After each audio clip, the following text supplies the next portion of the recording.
Good evening. The time now is 11 p.m. You're now with me, Douglas Elliott, and tonight's top stories.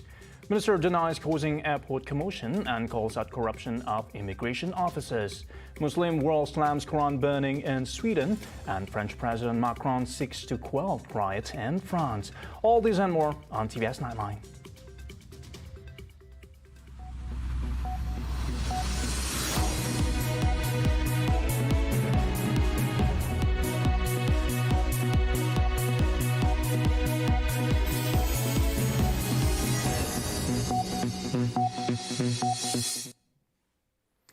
We begin Nightline tonight with this. Tourism, Arts and Culture Minister Dr. Sri TIONG Singh today has denied allegations against him for causing a ruckus at Kuala Lumpur International Airport Terminal 1 on Thursday, claiming that he had a valid pass to enter the area and that he was there following a request from the Consulate General of Malaysia in Guangzhou and complaints of corruption culture that exists among the immigration officers. He thus called on the Malaysian Anti-Corruption Commission MACC to investigate such claims at the country's main entry points.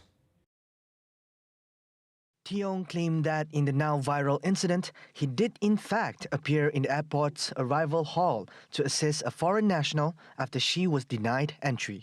He, however, did not instruct the immigration department to release the woman, noting that it was not under his jurisdiction of power and it might harm his reputation as a MOTAC minister. He alleged the immigration officers extorted the traveler for entry despite her having all the necessary documents required. However, the language barrier between the officers and the tourists resulted in the immigration officers failing to obtain the relevant documents. To which he suggested Malaysia Airports Holdings Berhad, MAHB, and the Immigration Department to provide translators for tourists from the Middle East, China, and India at the airport to ease the process. TIONG said Thursday's incident was not isolated and it was the latest of 5 incidents where he had to personally resolve. Earlier, an online news media reported a commotion at KLIA Terminal 1 when a minister barged into the international arrival hall to rescue a Chinese national. According to the portal, the minister has alleged to have used his authority to enter the arrival hall without a permit or pass. Muslim countries worldwide denounced the act of burning of the Holy Quran in Stockholm on Wednesday. The despicable act has sparked anger and condemnation from Muslims and Muslim countries around the world. Back home in Malaysia, Putrajaya strongly objects to the actions of the Swedish authorities who allowed the provocative act to continue to take place and urged the Swedish government to take immediate action against the perpetrators. This incident marks the second incident that took place in Sweden this year after the first in January. Malaysia strongly believes that the Swedish authorities' inaction to contain this provocative act could bring unwanted repercussions on its relations with Muslims around the world. Malaysia has reiterated its call for the United Nations, UN, the Organization of Islamic Cooperation, OIC, and the Human Rights Council, HRC, to take drastic action in promoting the full respect and protection of religious scriptures worldwide, as well as combating the worrisome rise of Islamophobia around the world. Similarly, Turkey's President Tayyip Erdogan slammed Sweden over the burning and said Turkey would never bow down to a policy of provocation or threat. Türkiye olarak tahrik siyasetine de, tehdit siyasetine de kesinlikle boyun eğmeyeceğimizin bilinmesini istiyorum. Müslümanların kutsallarına hakaret etmenin düşünce hürriyeti olmadığını, batılı kibir abidelerine eninde sonunda öğreteceğiz. A Swedish citizen of Iraqi origin reportedly tore up a copy of the Quran and burned it in front of a Stockholm mosque during a demonstration authorized by the Swedish authorities. Swedish police had granted permission for the anti-Quran protest to take place, but after the burning, police charged the man who carried it out with agitation against an ethnic or national group. A series of protests in Sweden against Islam and for the Kurdish rights have heightened tension with Turkey, whose backing Sweden needs to gain entry to the North Atlantic Treaty Organization, NATO. Meanwhile, in France, French President Emmanuel Macron on Friday announced several measures, including placing more police, and urged parents to keep minors off the streets as he battled to contain nightly riots over a teenager's fatal shooting by an officer in a traffic stop on Tuesday. Stopping short of declaring a state of emergency, Macron attempted to strike a balance between political pressure for a harsh response and fears of triggering a stronger backlash. Il y a une instrumentalisation inacceptable de la mort d'un adolescent que nous déplorons tous, alors que la période devrait être au recueillement et au respect. Et donc face à cela, je condamne avec la plus grande fermeté toutes celles et ceux qui utilisent cette situation et ce moment pour essayer de créer le désordre et d'attaquer nos institutions. Mais nous prendrons dans les prochaines heures, nous avons commencé à l'organiser, plusieurs dispositions. D'abord, en lien avec ces plateformes, d'organiser le retrait des contenus les plus sensibles. Et donc, les services de l'État s'organiseront en lien avec ces plateformes pour pouvoir obtenir une réponse. Rushing back from an EU summit to chair a second crisis meeting in 2 days, Macron said the Interior Ministry would mobilize more police officers to tackle the riot. Currently, 40,000 officers have been deployed nationwide on Thursday. Latest Interior Ministry figures on Friday put 875 arrests overnight, while 249 police officers were injured. Macron also said that the government calls on parents to take their responsibility for the rioters, 1/3 of whom were young or very young. And he vowed to work with social networks to curb copycat violence spread through services like TikTok and Snapchat. The unrest has come in response to the fatal shooting of 17-year-old Nahel, who was shot point-blank on Tuesday night and has revived long-standing grievances about policing and racial profiling in France's low-income and multi-ethnic suburbs.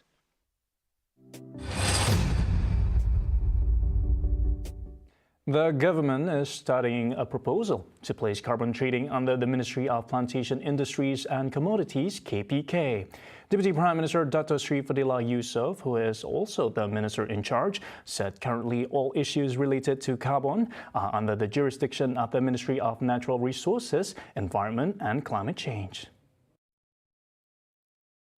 Kami sekarang ini sudah berbincang sama ada kita dapat pisahkan pertama sekali carbon conservation itu dengan the trading diberi dekat Kementerian Peladangan dan Komoditi. Sesuai dengan apa yang ditakrifkan di bawah United Nations ESG, carbon adalah dikirakan sekarang ini sebagai komoditi. Jadi ini sedang diperincikan. Kalau dapat dimuktamadkan, maka insya-Allah kita akan follow through apa yang dicadangkan oleh Yang Amat Berhormat Premier.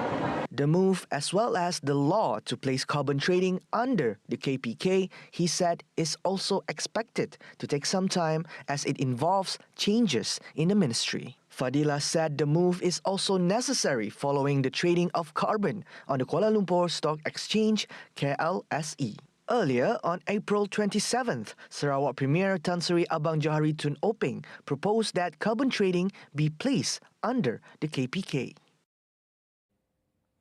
Students undergoing internships are advised to set their goals in acquiring experiences rather than financial benefits. General Manager of Center of Technical Excellence Sentex Commercials, Shahrin Yusri, said despite facing the challenges of a rapidly changing era, students must not be swept away by their ultimate goal, which is to acquire new knowledge. Mindset tu kena letak awal-awal bahawa saya nak pergi ke industri ni, saya nak belajar, bukan nak dapat duit, bukan nak bekerja. Bekerja dapat duit. That's not the mentality you should put first. Shahrin said this during a dialogue session on TVS titled The Intern's Dilemma, Earning Money or Experience, held on Thursday. Referring to his own experience, Shahrin shared how he had to work since he was in Form 2 to gain an understanding that the true nature of the working world that involves learning and not just accumulating savings to achieve his ambitions in pursuing higher education. Moreover, Shahrin acknowledged the changes brought about by the current era, recognizing that the needs and lifestyles of today's students differ from those of his time. Dari segi pertembungan zaman, saya setuju. Zaman dulu kita punya zaman mungkin kita dulu tidak terdedah dengan dunia yang advance sekarang. Sekarang ni semua di handphone. Kita dengan handphone, dengan internetnya, dengan pelbagai masa kita lebih di handphone ataupun di online masa kita sekarang. Dulu sebelum masuk universiti pun zaman saya dulu form 2 dah start kerja dah. So dah dapat gambaran bahawa inilah dunia pekerjaan, belajar, nak dapat duit tadi sebab nak belajar kat universiti, kumpul duit, dah bekerja dah. Similarly, the wide range of tasks assigned to students during their internship serves as a stepping stone to transform them into highly skilled individuals. General Manager of Center of Technical Excellence Centex Commercial Shahrin Yusri highlights the significance of students adapting to assigned tasks, even if they diverge from their chosen fields of study. Bagi saya benda yang positif, pelajar patut ambil whatever it is, dia mesti ambil je, move on dengan apa yang ada. So student ni dia kena ambil ni sebagai benda yang positif. Saya kena belajar. That's why mindset is very important. Furthermore, Shahrin advises educational institutions to prepare students that their internship tasks may not align solely with their specific field of study.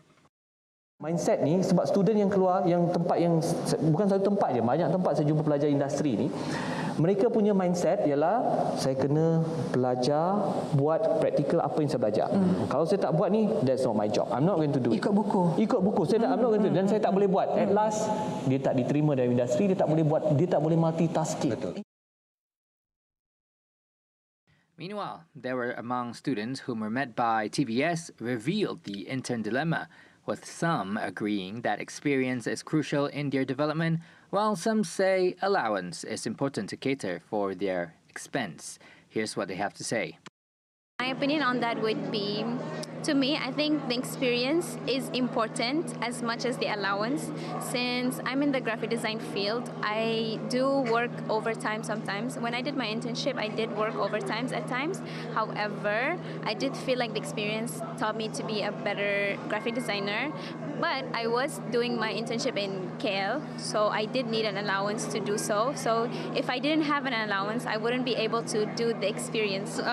More a good option than allowance, because when I had my intern, I did not have a senior graphic designer to guide me for my experience of interning. But I do have allowance. But as for my part, I do think that experience is much more worth it than actually allowance. Because once you intern, you are there for experience. And if you don't have any experience on how to do works in the industry, how are you going to proceed with your work, right? Because you don't have any experience since you're learning. And then because once you enter the industry, you will have your own pay, but will you have the experience? And then since I'm interning, I'm learning everything by myself. I think that for internship, they should have this experience before start to working. Because during internship, it's normal for them to train themselves first before having the normal salary. So yeah, because during internship, it's really basic to train yourself with them through mental and physically, because you need to have the skills before you start the real working world. So that's why during internship, you need to prepare. Ada setengah pelajar yang datang dari jauh untuk bekerja di bahagian, contohlah dari Miri untuk bekerja di Kuching. Jadi mereka memerlukan duit lah untuk perbelanjaan harian dan sebagainya. So pendapat saya ya, pelajar harus diberikan gaji semasa dia orang menjalani intern. I mean, if I know that I'm getting paid enough or on my level or something like that, then I might have the motivation to do more, be more into doing my work, something like that. Right, we'll be taking a short break. Coming up right after, 127 Malaysian identified as victims of offshore online gambling syndicate in the Philippines, plus artificial sweeteners to be declared as carcinogens. Right here on TVS Nightline. Stay tuned.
Welcome back. 5 cases of sexual harassment and rape involving customers and drivers of e-hailing services have been reported in Sarawak since 2010.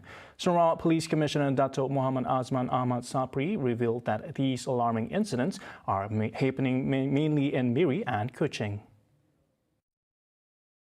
Based on investigations, Azman said 4 cases occurred in the Lutong area of Miri, while 1 case occurred in Batukawa, Kuching.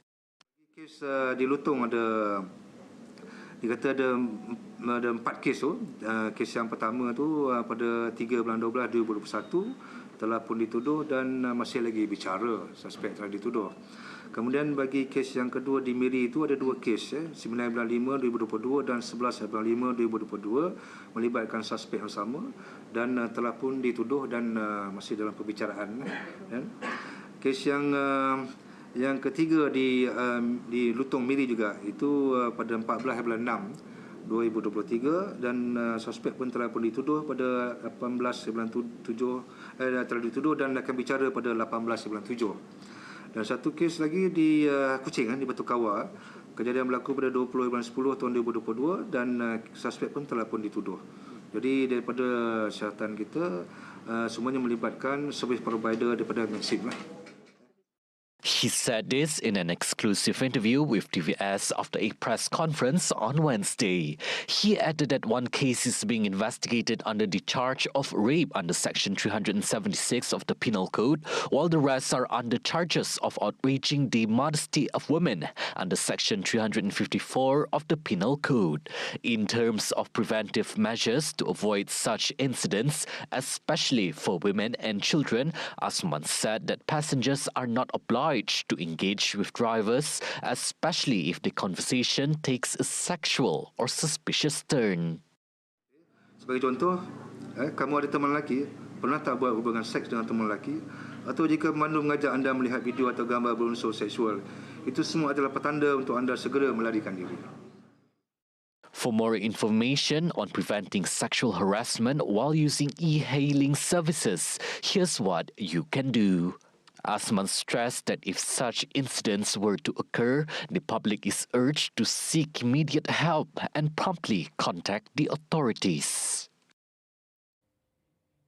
A total of 127 Malaysian citizens have been identified by the Ministry of Foreign Affairs as victims of the dismantled Philippine offshore gaming operator or POGO forced labor syndicate.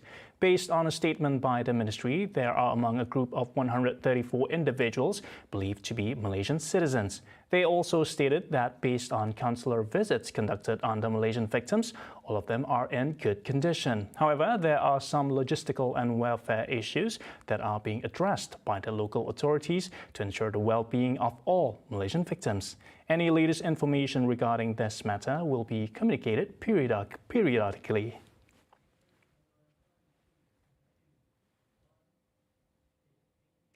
Prime Minister Dato Sri Anwar Ibrahim said he is ready to cooperate with any authorities should there be any allegations of corruption. Over the course of 7 months since taking office, Anwar said he has never used his position as Prime Minister to benefit his family members. Kalau kata saya terlibat dalam kira rasuah ataupun guna wang kayakan Azizah atau Nurizah anak-anak, itu boleh bawa. At the same time, he reiterated that he does not to retaliate against any party who accuses him of being involved in corrupt practices. Rather, he calls upon the Malaysian Anti-Corruption Commission to investigate any individuals, be it among the cabinet of ministers, businessmen and others if they are involved in corruption. Siapa yang disiasat oleh SPRM itu kerja SPRM dan dia jawab. SPRM harus jelaskan. Saya tidak arahkan. Karena saya tidak mau fitnah. At the same time, Anwar said he will not be tolerant towards any minister or deputy minister in the unity government, as well as former ministers if they are involved in corruption. Hence, every responsible authoritative body such as the MACC, the Inland Revenue Board, Bank Negara and the Malaysian Royal Police Force PDRM has to play their role courageously in order to eradicate corruption. Anwar's anti-corruption initiatives have been accepted widely by all parties in the unity government and is the focal point of development plans for Malaysia moving forward.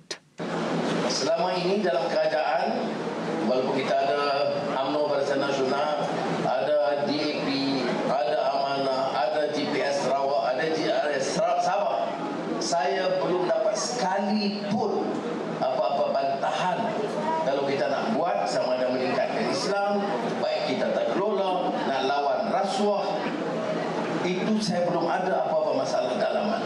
Yang saya dengar ni di luar, buat macam-macam tuduhan dan tuduhan.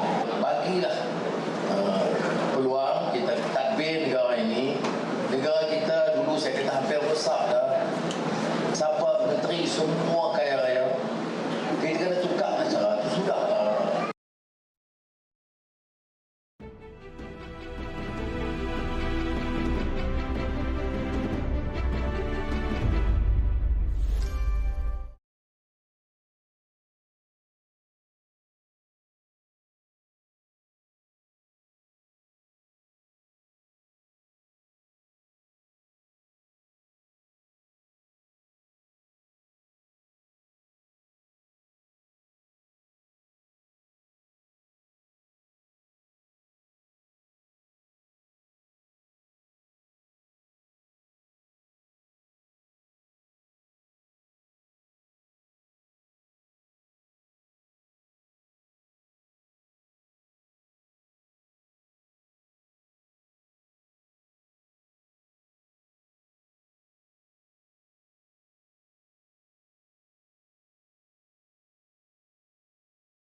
Ukrainian troops are advancing in all directions of their counter-offensive against occupying Russian forces. A senior defense official said since the start of the counter-offensive this month, Ukraine says it has reasserted control over clusters of villages in the southeast, although Russia still holds swaths of territory in the east, south and southeast.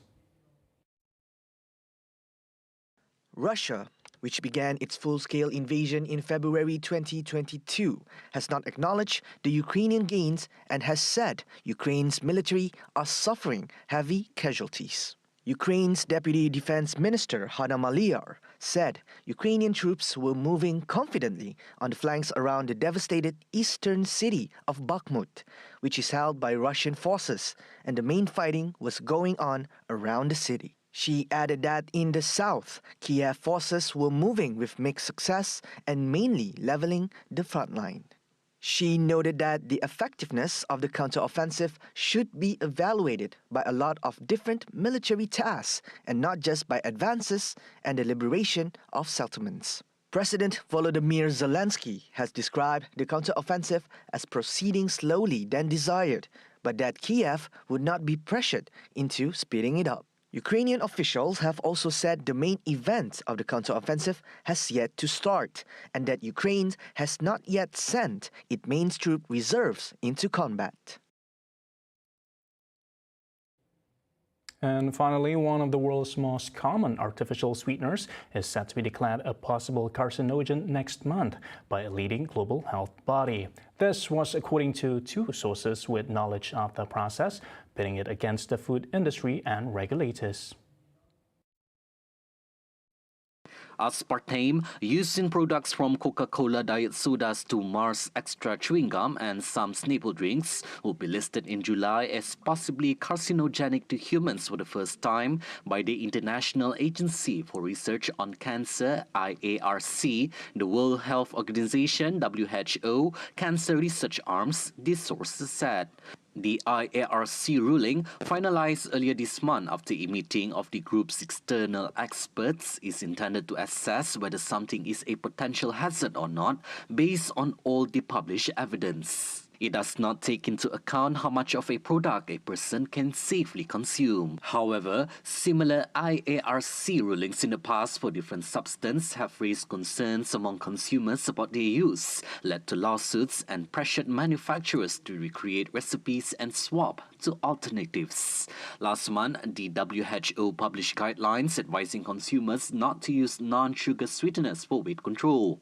The guidelines caused an outrage in the food industry, which argues that it can be helpful for consumers wanting to reduce the amount of sugar in their diet. See the world closer with TVS as we bring you the latest news updates, both locally and internationally. More headlines anytime. Visit our website at tvstv.my or follow us on our social media.